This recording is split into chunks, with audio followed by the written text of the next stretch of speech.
Good morning. Welcome to the Unitarian Universalist Fellowship of Gainesville. My name is Anna Dial, and I will be your worship associate this morning. My pronouns are she, her. I am a 41-year-old white woman with dark brown hair, some of which is transitioning to silver, and it's tied back in a ponytail.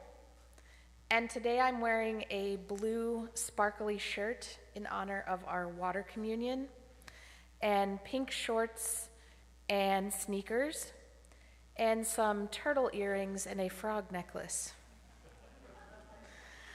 I would like to extend a special welcome to everyone joining us online, including those from our sibling church in Valdosta, Georgia, and those tuning in from Stark, Palatka, Nature Coast, and beyond.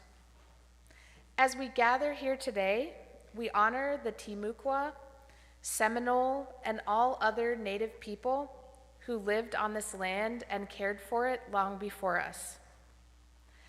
After the service this morning, we invite you to stay for our coffee hour, where drinks and refreshments will be served in our Phillips Social Hall, which will be to your right as you exit the sanctuary. We invite any visitors to stop by our welcome table with the green tablecloth to chat with a member of our welcome team and browse our literature. Today, we begin our exploration of this month's service theme of love. And we celebrate our annual in-gathering ritual, the water communion. And now, please take a deep breath and settle in as we begin our worship together. At this time, I would like to invite Sandra Top to come forward and light our chalice.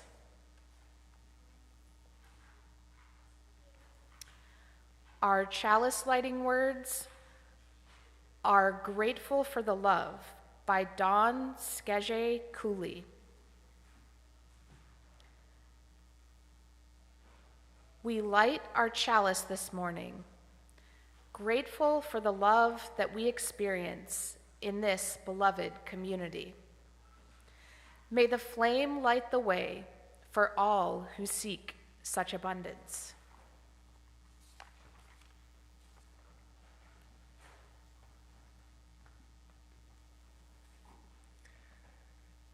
Good morning. My name is James Chase, and I am the Director of Lifespan Faith Development here at the Unitarian Universalist Fellowship of Gainesville. I'm a white, medium-sized person with short brown hair with a little bit of rainbow colors at the tip still. Today I'm wearing not my usual Halloween excitement, but I am wearing a blue button-up shirt and blue jeans. I'm a non-binary person, and my pronouns are they and them. Today is our annual water communion service. This is not just something that we do here at the Unitarian Universalist Fellowship of Gainesville, but it's something that every year UUs around the country gather to as a homecoming, as a ritual of regathering, of reacquaintance. Throughout the year, folks gather water from places that are meaningful to them, from rivers or oceans they may have visited, from their kitchen tap at home, from their garden hose where they love to work, from rain. We bring this water here as a symbol of our journeys, of our individuality, and then our coming back together as one community. Our ritual will include pouring water into the common bowl, and as we do that, we weave together our stories, our joys, our struggles. This water becomes sacred because it holds the gift of all of us. And at the end of today's ritual, we will save a portion of this water, which will be purified and held in safekeeping for future ceremonies and to be used in next year's ritual. This way, the water of our lives continue to flow throughout the iterations and generations of this congregation. Thank you.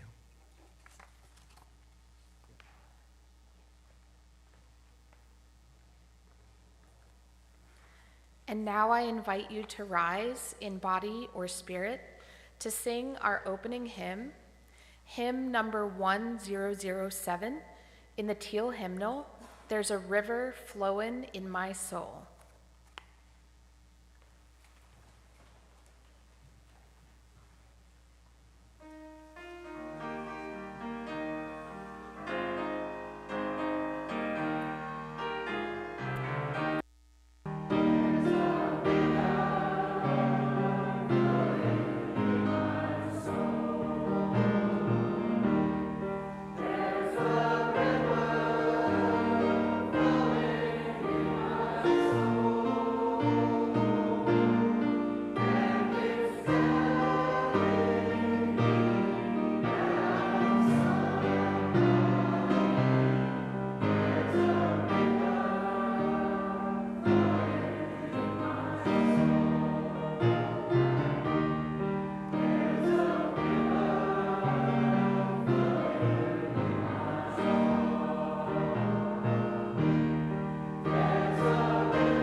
Yep, we're giving just a moment. There we are.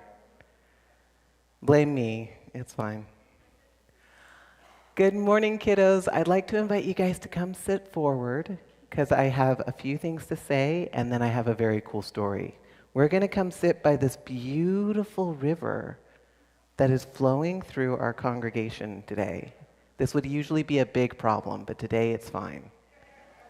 I'm actually going to cross this river. Do you guys think I can get over? Do you think so? All right, here we go. Big jump. 1, 2. Oh no. Oh. That could have been a disaster. All right. Come on forward, kiddos. Oh, let's sit down. Look at this beautiful, oh no, my pants got wet, darn it. Hey, look at this beautiful river. Can you guys close your eyes for a second? Can you hear the water? That water was way louder than I thought it was going to be. Can we hear that water one more time? Oh.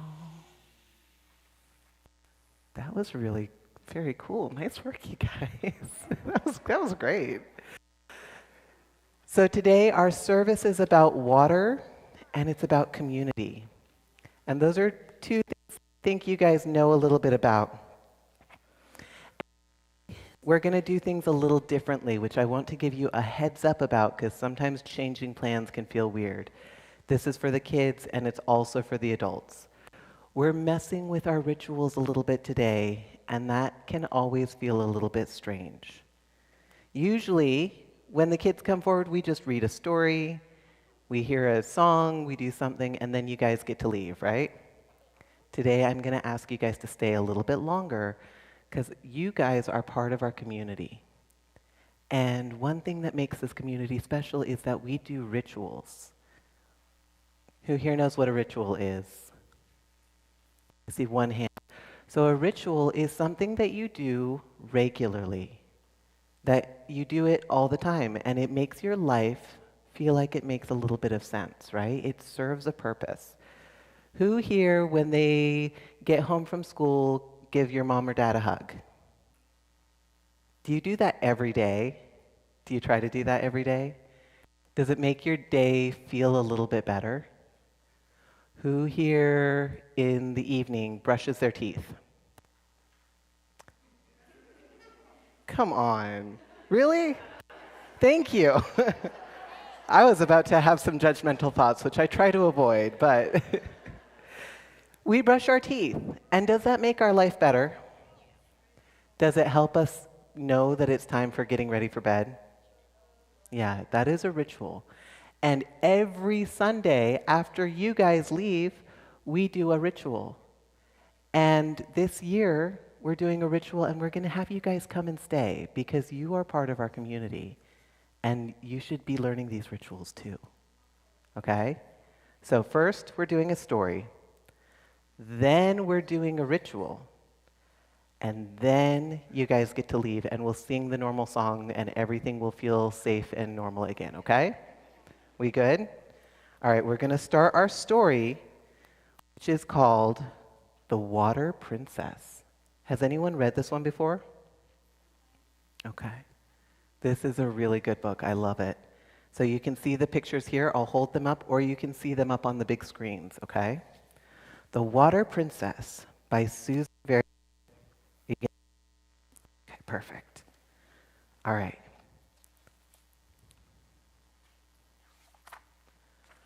The Water Princess.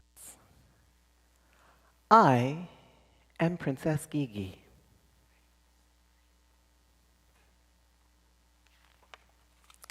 My kingdom, the African sky, so wide and so close.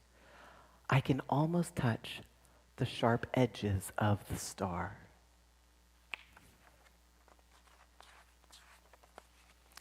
I can tame the wild dogs with my song.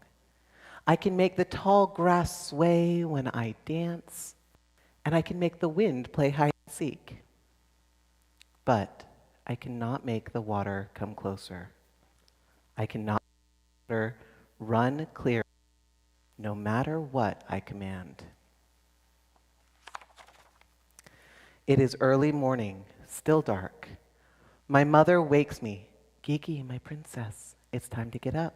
We must go collect the water. Water, come! Do not make me wake up before even the sun is out of bed, I demand. Come, please, I say. But the water won't listen. And I know we will go far to the well.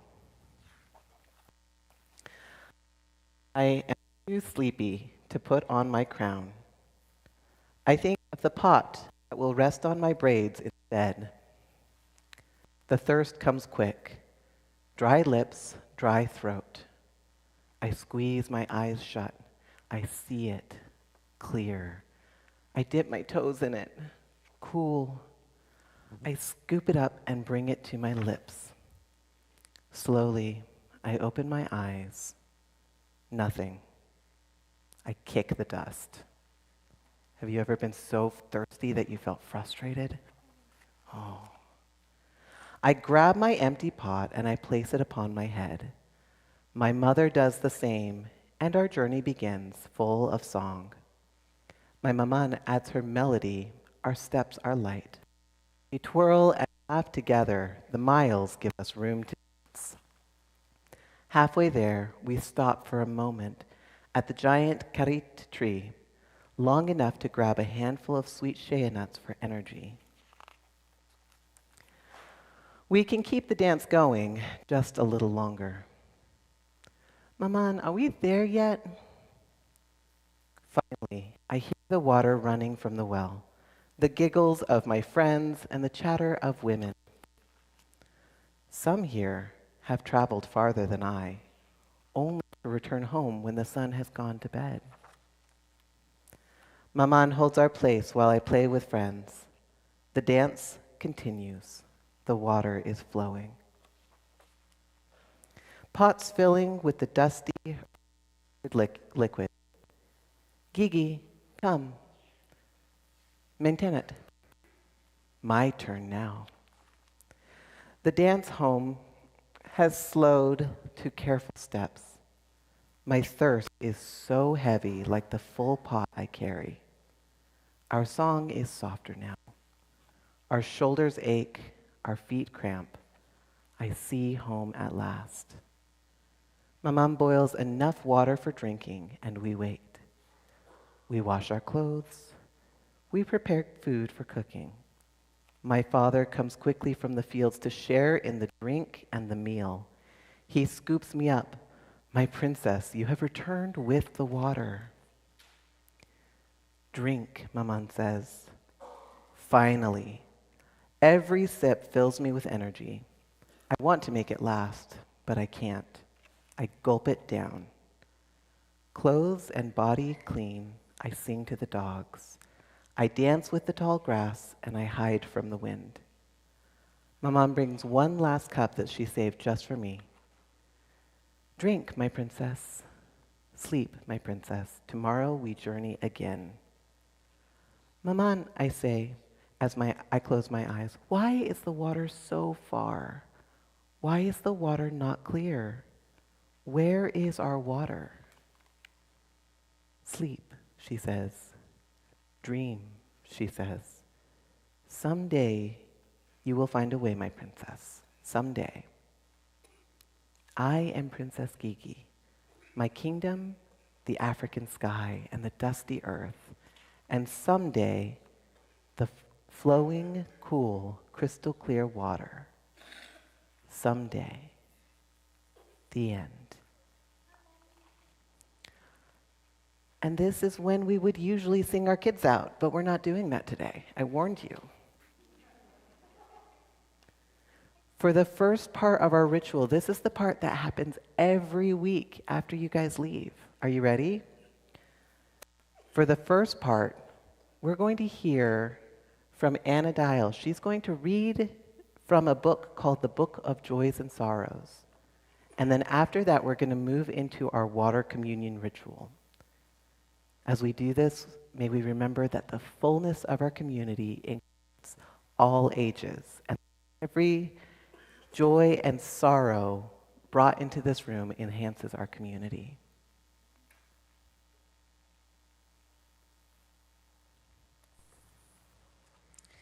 Each week, we invite you to write what is on your heart in this book that is usually by the doors of the sanctuary.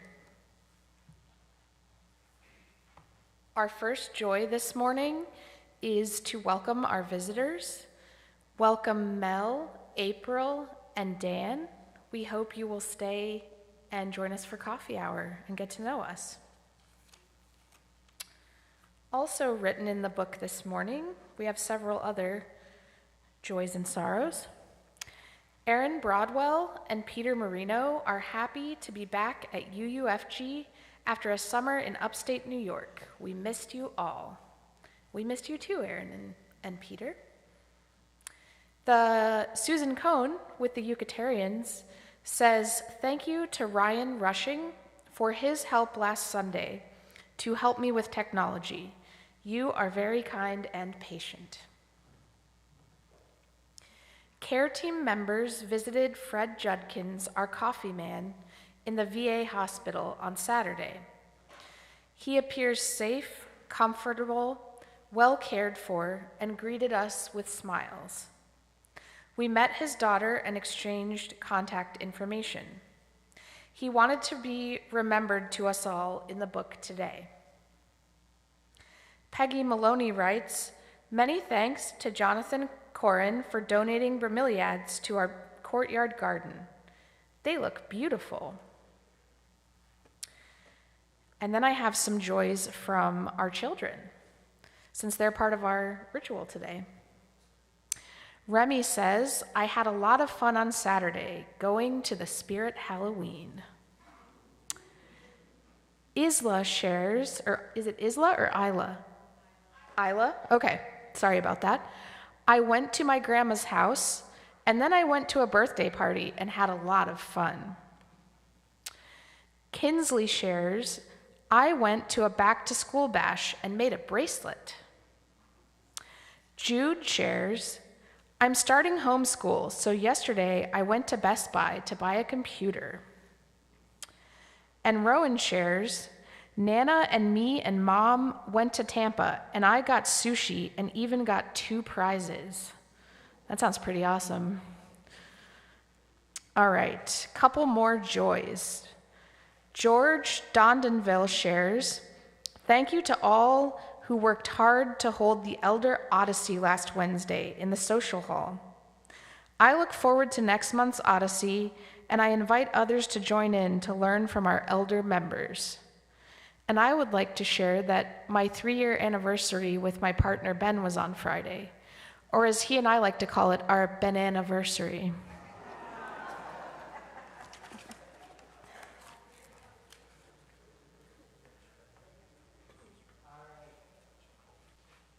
Now it is time for our water communion. Are you guys ready? This is going to be fun. I'm going to invite everybody, starting whenever you like, to come start lining up down the middle of this row. If you brought water from travels or from home, you can bring that with you. But if you didn't bring water, that's okay. That's normal. That's all right. We have water here. As you come forward, carefully pour a little bit of water into our common bowl. As you pour, we're going to wait just a second. We're close. As you pour, take just a moment to think about where that water is coming from. And if you didn't bring that water, what does this water mean to you?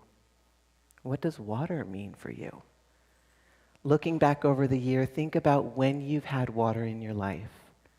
A warm bath before bed, a cold swim in a river far away, a full cup of ice water after working in the garden after a long hot day, burning yourself on a kettle.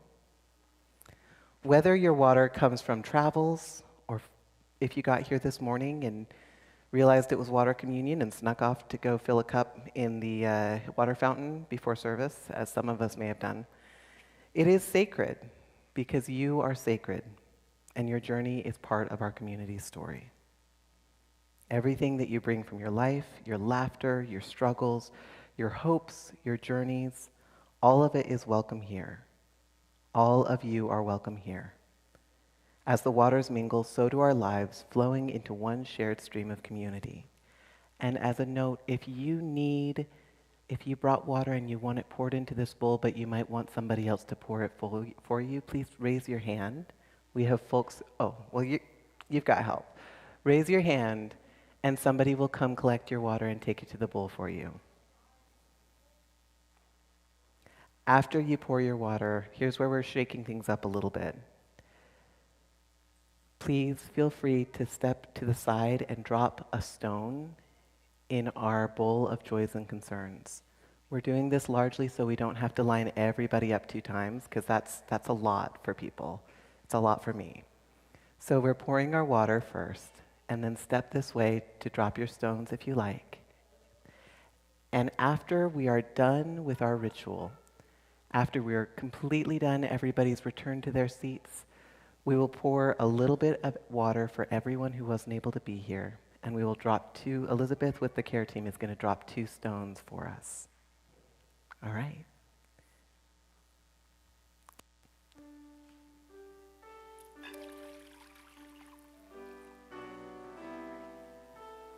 Kinsley.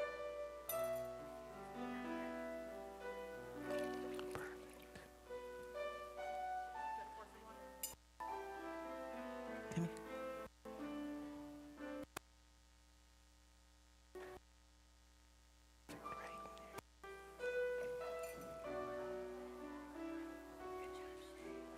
Come.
Thank you for being here.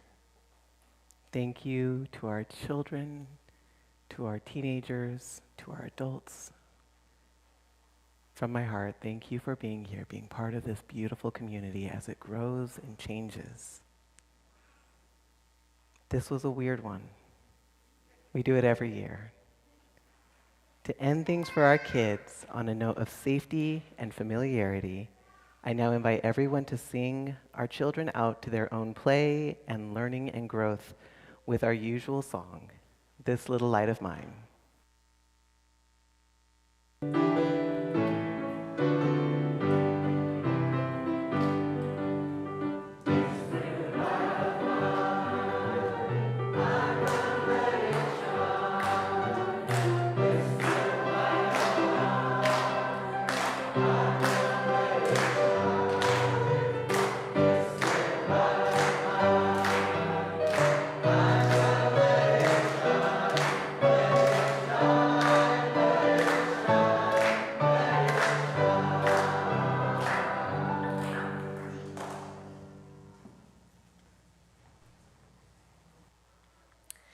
This reading is titled Humans' Core Function is Love by Adrienne Marie Brown.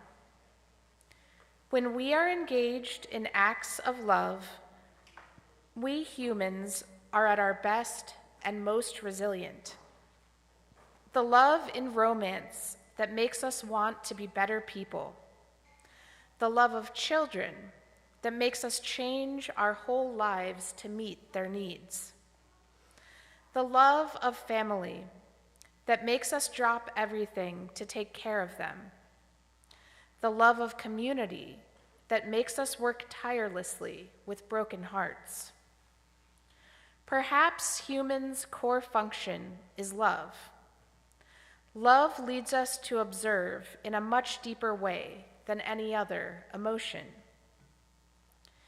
If love were the central practice of a new generation of organizers and spiritual leaders, it would have a massive impact. If the goal was to increase the love rather than winning or dominating a constant opponent, I think we would actually imagine liberation from constant oppression. We would suddenly be seeing everything we do, everyone we meet, not through the tactical eyes of war, but through eyes of love. We would see that there's no such thing as a blank canvas, an empty land, or a new idea. But everywhere there is complex, ancient, fertile ground full of potential. We would understand that the strength of our movement is in the strength of our relationships, which could only be measured by their depth. Scaling up would mean going deeper, being more vulnerable, and more empathetic.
Thank you, choir. That was beautiful.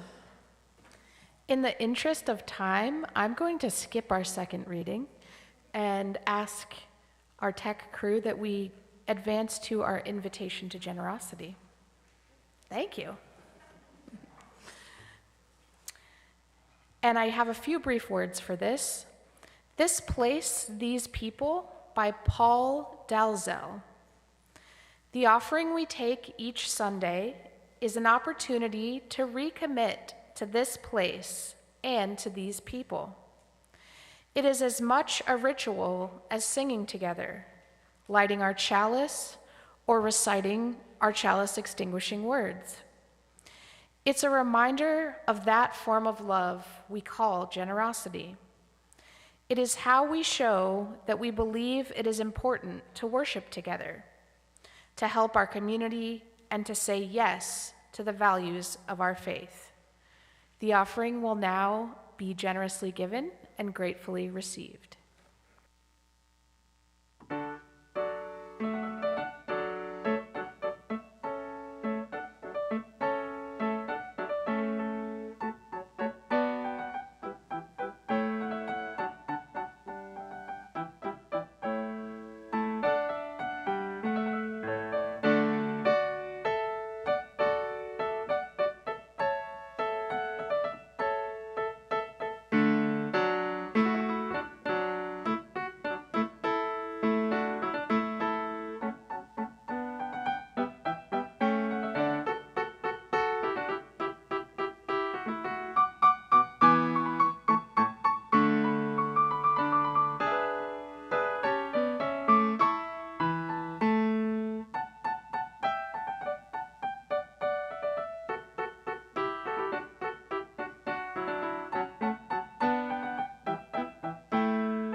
I want to extend that round of applause to our very efficient junior ushers.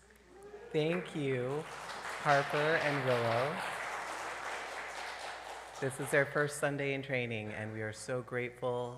We always need new ushers, and these ones did a phenomenal job today. Thank you both.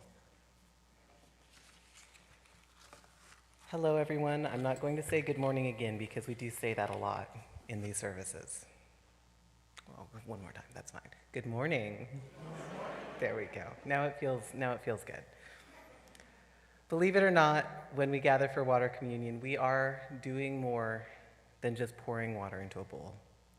That's what it looks like, that's what it feels like, and I think most of us here can tell there's something more. I love that ritual. I love that togetherness that the action brings, but I love the meanings and the interpretations of those meanings behind it even more. When we make our very cool, very nearly full bowl of water, we are sharing our stories and we are telling the story of our community. As individuals and as a system, as a growing, changing, living community of people together. When we do this, we are performing a ritual. We're working a sort of magic together. Each of us brought water today. It may have been water collected at home, from a spring or a river, from a kitchen tap or a summer trip, or simply from the sink or, the fountain this morning. Maybe you didn't choose to participate, maybe you forgot your water, and that's fine too. By being here in this room or in spirit online, being part of this, you brought the thing that really matters. Whatever its source, the water in you, the water that we collect, it all holds meaning because we hold meaning. As we pour these waters together, we create something sacred. The water mingled here contains not just what we brought today, but that first pitcher of water that was poured in was what was brought from the past. Every year we start off with a base of last year's water, which came a little bit from the year before that. Some of it holds the presence and the memories of loved ones who have passed on. Some holds memories of those who have moved away and some who have died. It brings with them the memory of their gifts, their lives, their journeys, and it's all mingled here together. This is not just a bowl of water. It is the memory of our community, the past, present, and the hopes for the future. It contains the joy and the grief of those who came before us. It contains the hopes and aspirations of those who will come after us. This ritual is sacred, though it can feel like a simple joy, a ritual of coming back together, of reunification. It is not that simple, and water is not that simple. Water is the full complexity of humanity. It is joy and sorrow. It is the playful splash of puddles, the cold contrast of the springs, the freedom of swimming in a lake, knowing that it probably doesn't even have alligators in it. It is the pain of water breaking, of childbirth's struggle and hope. Water is in the blood of war and the bitterest tears of grief. It's in the cracking of lips, the dry mouth in the heat. It is in the danger of drowning, the suffering and devastation of floods. Too little water is deadly, and too much water is equally dangerous. Water burns you if it boils, it freezes if it chills. It can make you sick if it carries just a little contamination. And yet, without water, life and growth and living is not possible. Water is capable of containing all of this, the beauty and the wonder and the relief and the danger, the joy and the sorrow. It cannot be divided into just one or the other. And love is the same. Love can be gentle and refreshing like cool water on a hot day.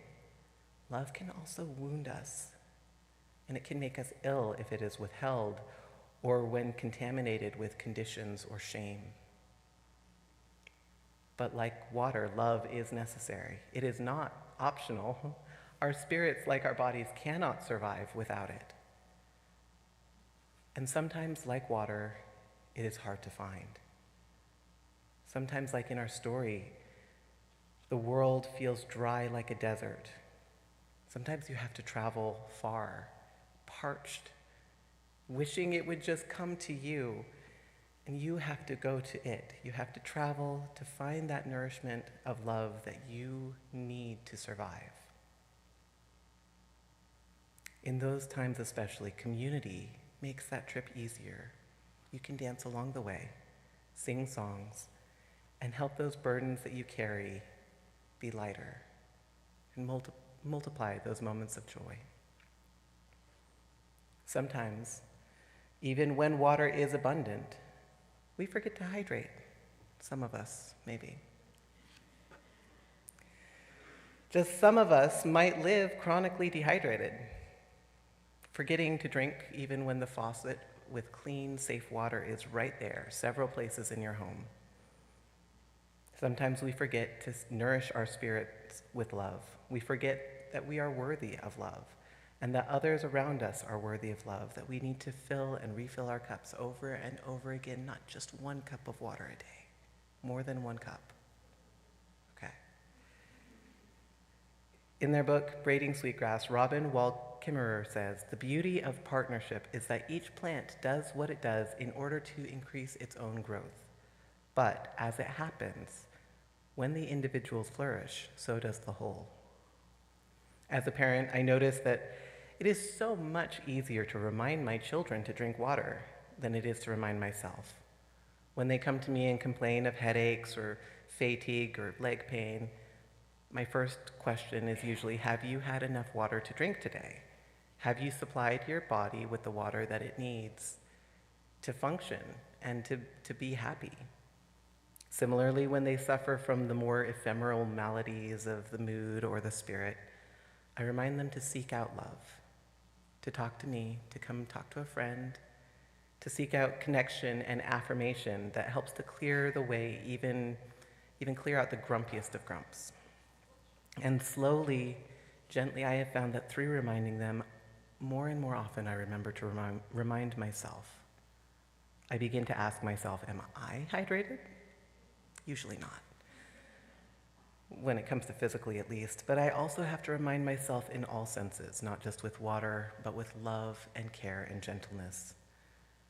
Have I taken from this world what I need to survive and thrive in order to be able to give back more?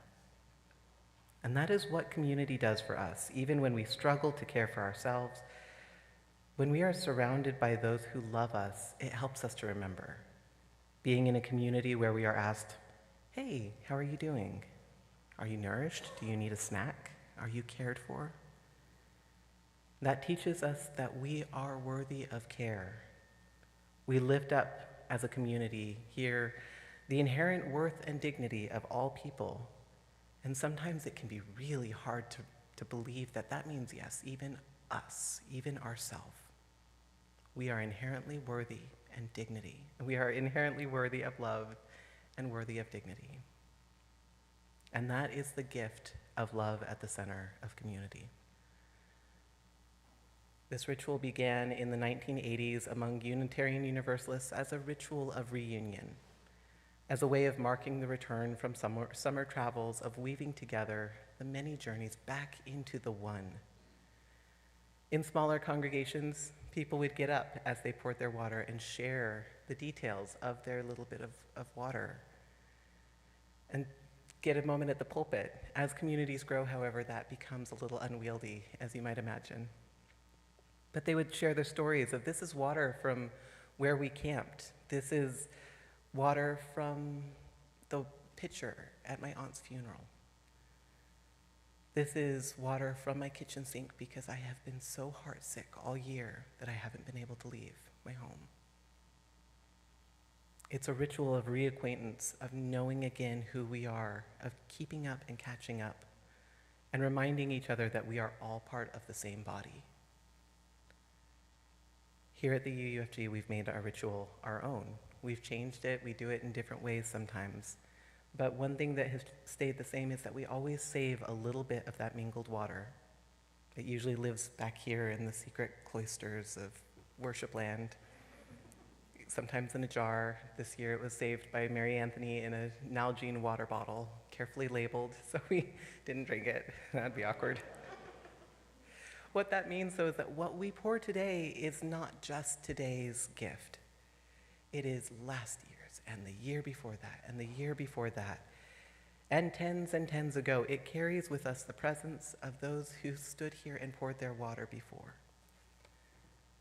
This is the sacred truth of community. None of us stand alone. None of us pours our water in vain. What we give, even when we feel empty or we're new, or we feel we might never come back again, it still becomes something larger than ourselves. And that larger thing sustains us all. Our congregation, like the waters of a river, is always changing. Especially the last several years, it feels like there's always something changing, some new thing to adjust to. Ministers come, ministers go, members come, members go. Programs rise and then fade away, and yet, like a river, this community continues to flow. Sometimes the river is wide and full, overflowing with energy and excitement and possibility. Sometimes it feels shallow, and it trudges along, and it more like a brook over rocks as we struggle to find our way. Both states are holy. Both belong to the life of a river. And so today, let us remember that these mingled waters we poured contain our joys, our sorrows. It contains the play and skin knees and grief of our children. It contains the refreshment and the danger of this year. It contains all of that as individual and as community. It is sacred because we are sacred. It's complicated because we are complicated. And it is life-giving because we are life-giving. May this water remind us always that we are called to hydrate ourselves, both physically, and hydrate one another with love.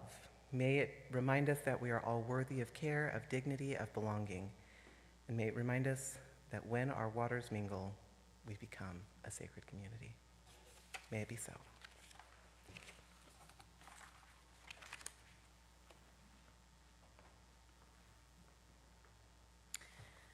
I just wanted to acknowledge that we are likely going to run a little bit over noon.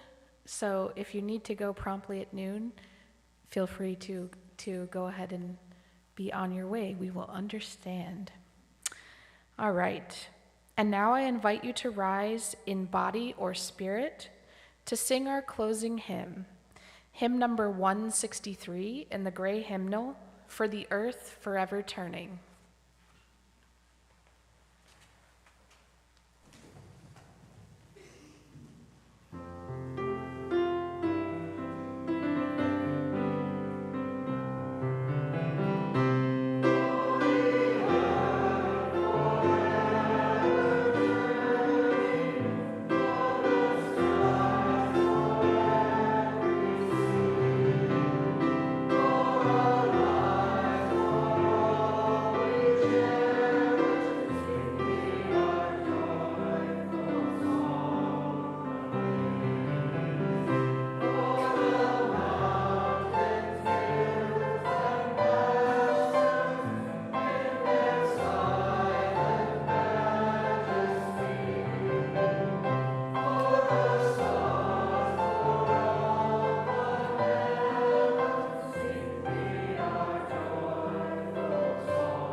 And will Sandra Top please come forward to extinguish our chalice while we say our chalice extinguishing words together.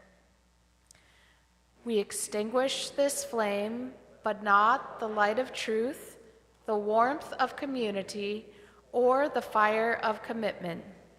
These we carry in our hearts until we are together again.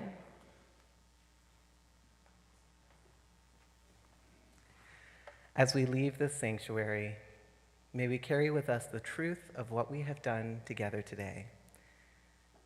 Let us remember that the waters of our lives are not separate, but flow to one community.